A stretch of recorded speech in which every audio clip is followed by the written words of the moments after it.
حضرت ابو ہریرہ رضی اللہ تعالیٰ عنہ فرماتے ہیں دو آدمیوں کا حضور نے تذکرہ فرمایا، اور یہ حدیث بخاری میں بھی ہے اور مسلم شریف میں بھی ہے۔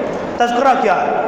حضور نے ارشاد فرمایا ایک بندے نے زمین بیچی دوسرے شخص کو، اور دوسرے نے خریدی اور اس نے پیسہ دے دیا پہلے کو جس سے زمین خریدی۔ اب زمین بیچنے والا پیسہ لے کے چلا گیا اور وہ دوسرا زمین کا مالک بن گیا۔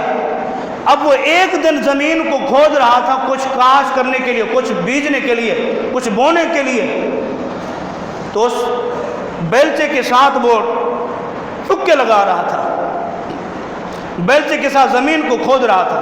اچانک سے زمین سے سونا نکلا، سونا نکلنا شروع ہوا۔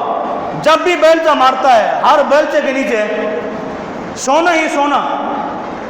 وہ لگا اس کی تلاش میں، اس کی تلاش میں جس سے زمین خریدی تھی، اس کو ڈھونڈتے ڈھانڈتے پہنچ گئے۔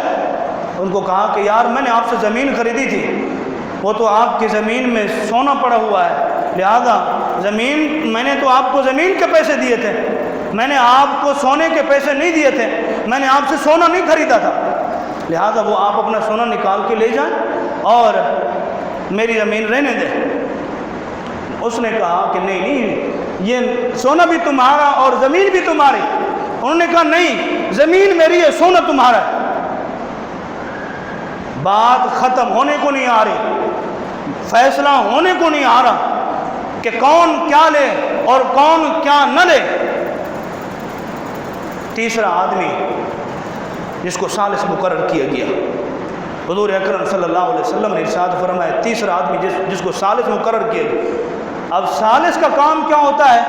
دونوں کے درمیان حتمی فیصلہ کروانا، دونوں کے درمیان صلح کرنا۔ اور ہمارے ہاں کیا ہوتا ہے، جس کو ثالث بنایا جاتا ہے وہ اپنا کام بھی نمٹا لیتا ہے اور دوسروں کے کام میں بھی خیانت کرتا ہے اور صلح تک بھی نہیں ہوتی۔ حضور اکرم صلی اللہ علیہ وسلم نے ارشاد فرمایا ان دونوں کے درمیان تیسرے کو ثالث بنایا گیا۔ تیسرے نے فیصلہ کیا، تیسرے نے کہا کہ تم میں سے کسی کا بیٹا ہے یا بیٹی ہے؟ ایک نے کہا ہاں میرا بیٹا ہے، دوسرے نے کہا ہاں میری بیٹی ہے۔ اس نے کہا پھر ایسا کرو، بیٹے کو بھی جوان ہونے دو، بیٹی کو بھی جوان ہونے دو، پھر ایسا کرنا ان دونوں کا نکاح کرنا، ان دونوں کا جب نکاح ہو جائے گا یہ زمین ان کی ملکیت میں آ جائے گی، لہذا جھگڑا ختم ہو جائے گا۔ یہ حدیث مبارکہ میں نے آپ کو سنا دی، حدیث یہی ہے، مفہوم بھی یہی ہے۔ اصلاح میں آپ کی کرنا چاہتا ہوں کہ جب آپ کو کسی مقصد کے اندر ثالث بنایا جا رہا ہے تو ثالث بننے کے لیے آپ وہ حقوق ادا کریں جو شریعت کے مطابق ہوں، اور اگر کسی نے آپ کو کوئی چیز دی ہے تو پھر اپنے مسلمانی کا پورا حق ادا کریں، پورا حق ادا کریں۔